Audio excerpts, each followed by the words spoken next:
In a remote land where the norms of life are completely reversed, you will encounter beautiful girls adorned in outfits made from leaves and tree bark.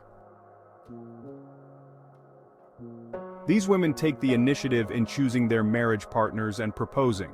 They are the ones in charge of the household. And what about the men? Naturally, they are not overshadowed. During festivals, they dress in vibrant colors and elaborate costumes to attract the attention of these proactive girls. Despite their delicate appearance, they are incredibly strong, accustomed to climbing tall trees, diving into the sea, and facing challenges alongside hefty 400-kilogram, 120-centimeter tall bulls with formidable horns.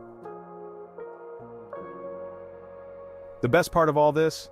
Experiencing it only costs $250, which is just 7% of what it would take to live in the United States.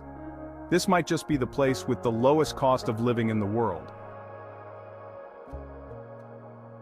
Join us as we verify and explore the fascinating aspects of Guinea-Bissau in today's travel documentary. You may have heard of at least one country with Guinea in its name, and that's right, there are several such countries. First, there is Guinea and Equatorial Guinea, both located in West Africa. Then there's Papua New Guinea in Southeast Asia, a country famous for its large marriage customs. So, you need to be careful when using the name Guinea to refer to a country. However, among them is Guinea-Bissau, the country we will explore today. To avoid confusion with its neighbor Guinea, the name of its capital, Bissau, was added, creating the unique name we know today, Guinea-Bissau. Located along the Atlantic Ocean to the west, it is bordered by Senegal to the north and Guinea to the east and south.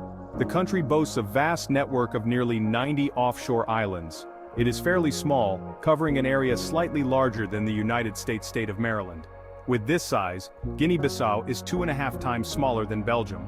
Not only is the land area small, but the population is also sparse, with around 2 million people, about a quarter of New York City's population.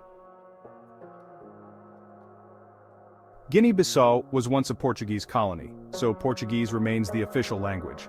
However, only about 14% of the population actually uses it in daily life. The majority of people speak Guinea-Bissau Creole, which is the dominant language. English is also spoken, but primarily in the capital and in dealings with foreigners.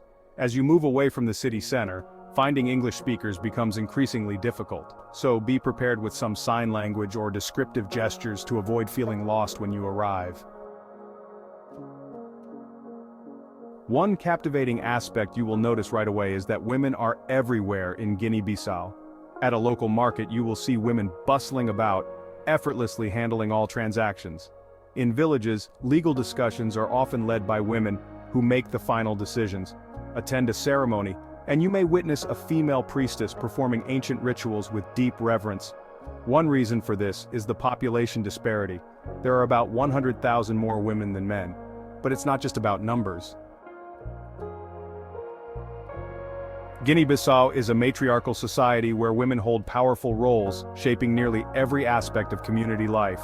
This immersive experience will make you rethink the role of women in society, providing real insight into a woman-led culture. Imagine women with tall, strong physiques, their glowing skin complemented by the rich, vibrant colors of traditional fabrics. These fabrics are often adorned with intricate patterns that tell stories of heritage and community, wrapped and styled in ways unique to their culture. The women here exude confidence as they walk the streets, catching the attention of many visitors. In Guinea-Bissau, women are not only the keepers of the family flame but also leaders, decision-makers, and builders of every aspect of life. Their power is reflected in seemingly small but impactful ways. They choose husbands, propose, build homes, and decide the direction of the family. While men are busy fishing or climbing palm trees to harvest fruits, women create strong connections within the community. On the islands of Guinea-Bissau, particularly in the Bisagos archipelago, love, marriage, and family roles completely break conventional norms, placing women in uncompromising leadership positions. Here, women take the initiative to establish relationships, choose, and propose to their partners. In fact, they are the ones who protect these men, contrasting sharply with the dynamics seen in the US. Historian Helen Ames explains that this tradition has deeply permeated the mindset of the local people, representing a unique, powerful, and enduring matriarchal culture that has lasted for centuries. But what has made this society matriarchal? What causes men to yield to these women so readily? The story behind this may surprise you. Comment with the number 4 below, and we will share the answer with you in the comments. This tradition may have begun centuries ago, but even today, at the festivals on the islands of Guinea-Bissau, you will see an intriguing sight. Men dressed in colorful attire and vibrant makeup trying to catch the attention of the girls. Sounds familiar? Just like how girls in the US or Europe often dress up to attract their ideal partners, here, the roles are reversed. When a lucky man catches the eye of a woman, she will take the initiative, flirt with him, and, if things go well, propose.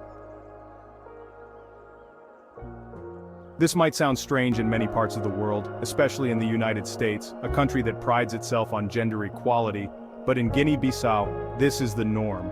Generations of Bissau women have embraced the role of decision makers, leading both socially and spiritually.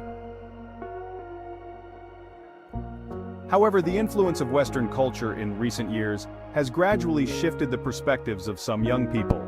New generations are starting to witness small changes, slowly moving away from traditional kneeling or old customs regarding proposals. Now, let's head to a lively festival on the remote islands of Guinea-Bissau, where people move to the rhythm of drums, their bodies adorned with outfits made from leaves and tree bark. The locals carefully select materials from nature to protect the environment.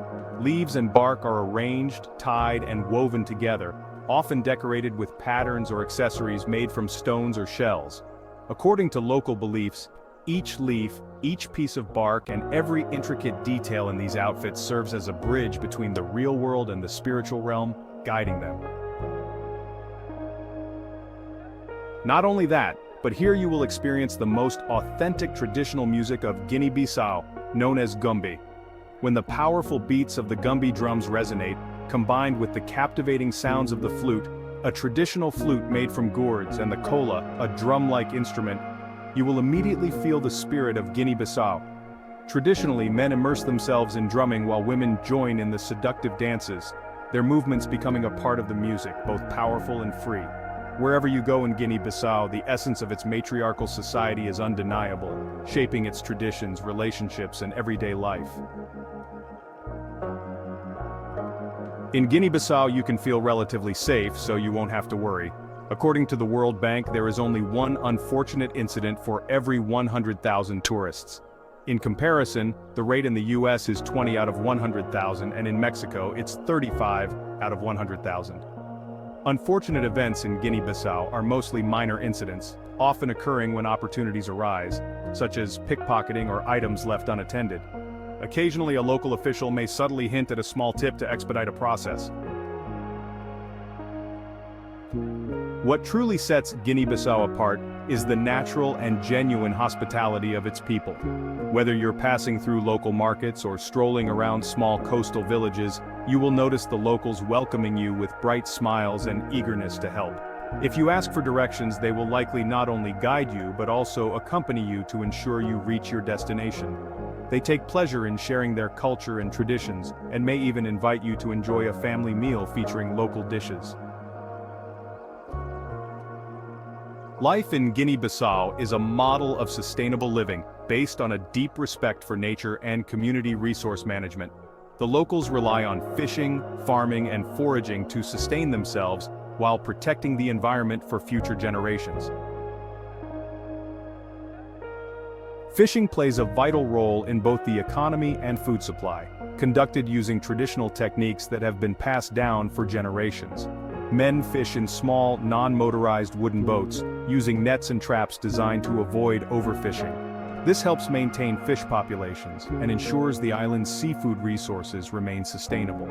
Another essential task is harvesting chabo fruits from palm trees, which can reach heights of 10 to 30 meters. While men take on the more physically demanding tasks, women in the Bisagos archipelago are responsible for home-centered work. They manage household duties, prepare food, and turn local resources into daily necessities. Women are skilled in preserving fish, grinding grains, and preparing traditional dishes to feed their families. In addition to household tasks, women also cultivate small vegetable gardens and contribute to the island's economy by crafting and selling products like mats. The social structure is not only matriarchal but also deeply rooted in mythology. According to legend, the first woman to set foot on these islands gave birth to 4 daughters, each assigned a vital domain in life. This legend lays the foundation for the clan system of the Bisagos people, linking each clan to a specific aspect of the natural and spiritual world, guiding their way of life to this day.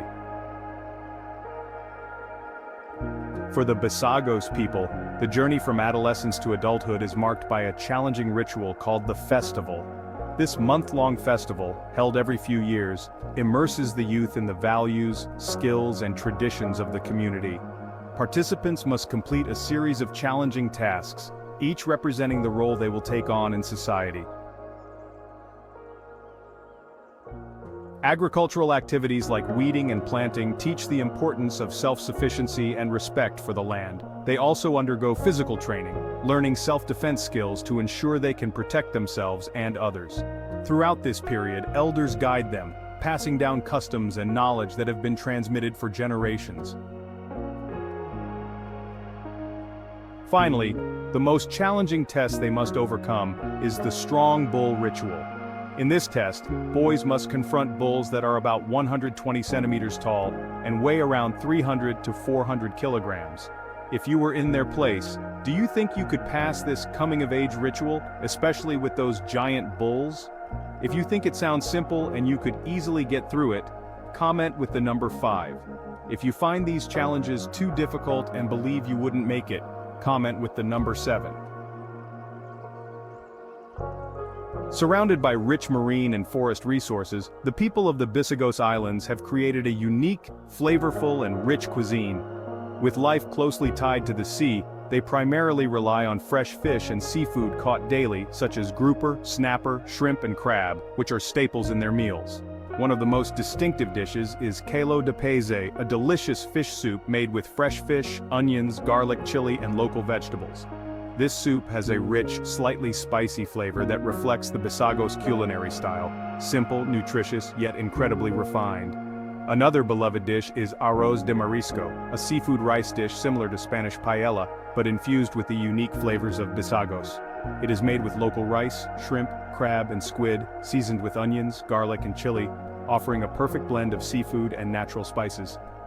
Oysters from the Bisagos coast are also a prized delicacy, harvested from the pristine coastal waters. They are famous for their rich, briny flavor. Locals often enjoy them with a squeeze of fresh lemon or lightly grill them over coals to preserve their natural taste. The Bisagos archipelago is a natural treasure with astonishing biodiversity ranging from pristine beaches to dense mangrove forests. It is home to a variety of rare and unique animal species. You may encounter gentle manatees floating gracefully in the clear waters or saltwater crocodiles sunbathing quietly on mudflats. The beaches and coastal waters are inhabited by energetic schools of dolphins and endangered sea turtles, particularly green and flatback turtles. In the dense forests, you can spot wild antelopes and long-tailed monkeys moving agilely among the branches. One of the most unforgettable experiences here is diving along the coast. Surrounded by colorful coral and hundreds of species of tropical fish, all you need is a snorkel to explore the crystal-clear waters. Beneath the surface, you will find yourself surrounded by the vibrant marine life. From tiny seahorses and squid to dazzling schools of fish gliding gracefully, the beautiful coral reefs are home to a plethora of marine species, captivating anyone who loves nature. Besides its stunning natural beauty, the Bisagos archipelago boasts important conservation areas. Orango, João Vieira, and Poilau national parks are must-visit destinations. The largest marine conservation area in Guinea-Bissau, these parks are home to over 200 bird species, including African penguins, parrots, and white egrets. Notably, Poilau Island is the most important nesting site for sea turtles. Each year, during peak season, thousands of sea turtles return to its shores to spawn, making it a crucial sanctuary for these endangered creatures. From June to September, visitors can witness the miraculous sight of hundreds of sea turtles crawling ashore, digging nests, and laying eggs under the moonlight. If you enjoy exploring the mainland, you can join walking tours through the mangrove forests on Boubaké Island, which boasts a rich and diverse ecosystem with over 500 plant species and is home to rare migratory birds. These lush mangrove forests, with their intertwined roots, provide an ideal habitat for endemic species and are also a stunning natural site to explore. Visitors will be guided by local experts who are knowledgeable about the natural life and have many interesting stories to share. They will lead you through the twists and turns of the mangrove forest, pointing out unique bird species and explaining the vital role of the forest in island life. Despite its rich nature and vibrant people, there is a little-known fact: over 70% of Guinea-Bissau's population, including those on the Bago Islands, live on less than $2 a day. Meanwhile, the average income per person in the US can be around $75 a day. That's an extremely small figure, not just compared to the US, but to all countries around the globe. Sadly, the economy in Guinea-Bissau, particularly in the Bagos archipelago, faces many challenges. Despite having rich marine and natural resources, the isolation of the Bago Islands has significantly contributed to economic obstacles. Major aid organizations like World Vision and Compassion International have yet to establish a presence here, making essential support for healthcare, education, and community development seem far off. Even the US does not have an embassy in Guinea-Bissau, which significantly limits support channels and economic development opportunities for the country. With an average income of only about $2 a day, how much would a day here cost? What is the cost of living in Guinea-Bissau for foreigners? If you want to know, stay tuned until the end of today's travel documentary on the Bagos Islands. Healthcare is a mix of traditional and modern methods, with healers and midwives playing vital roles in the community. Although access to modern healthcare facilities is limited, the locals rely on traditional knowledge passed down through generations. Healers are respected figures known for their deep understanding of herbal medicine and natural healing methods. Midwives also play a crucial role, especially in women's healthcare, combining traditional and modern methods to assist in childbirth, often recommending herbal remedies alongside modern techniques when available. In recent years, modern healthcare resources have started to reach the islands, supplementing traditional methods. Local clinics provide basic care, creating a holistic approach to healthcare that combines ancient knowledge with new practices to care for both physical and mental well-being. Moreover, the Bagos Islands have expanded educational opportunities, with many young people pursuing studies beyond traditional village knowledge. This change brings hope for economic and social progress, but it also poses challenges for preserving cultural values.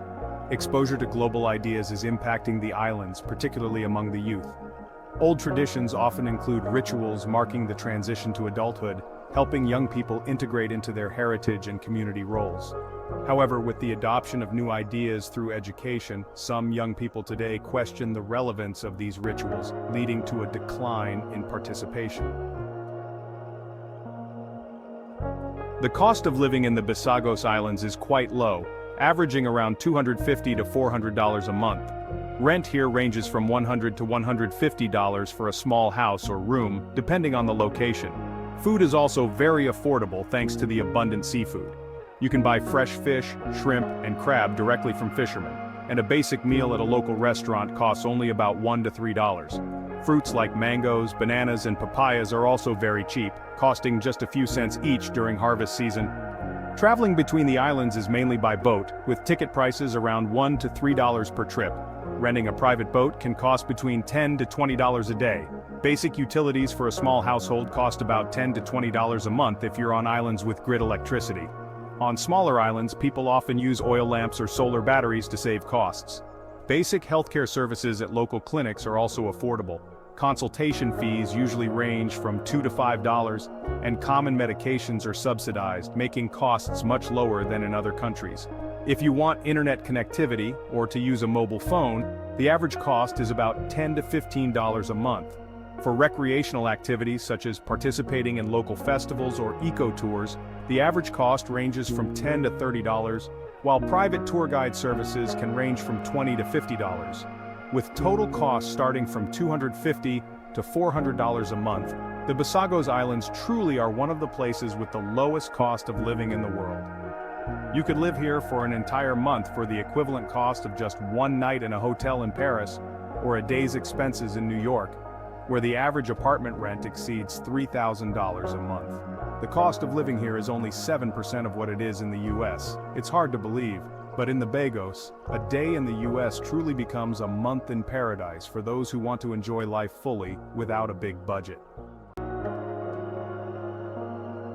With this cost, do you think Guinea-Bissau is a place you could visit or settle down in? If yes, comment with the number 10. If not, comment with the number 11, and we will introduce you to another country with an even lower cost of living. Thank you for your feedback. We have explored Guinea-Bissau together. Thank you for watching the last part of today's travel documentary. We hope to see you again.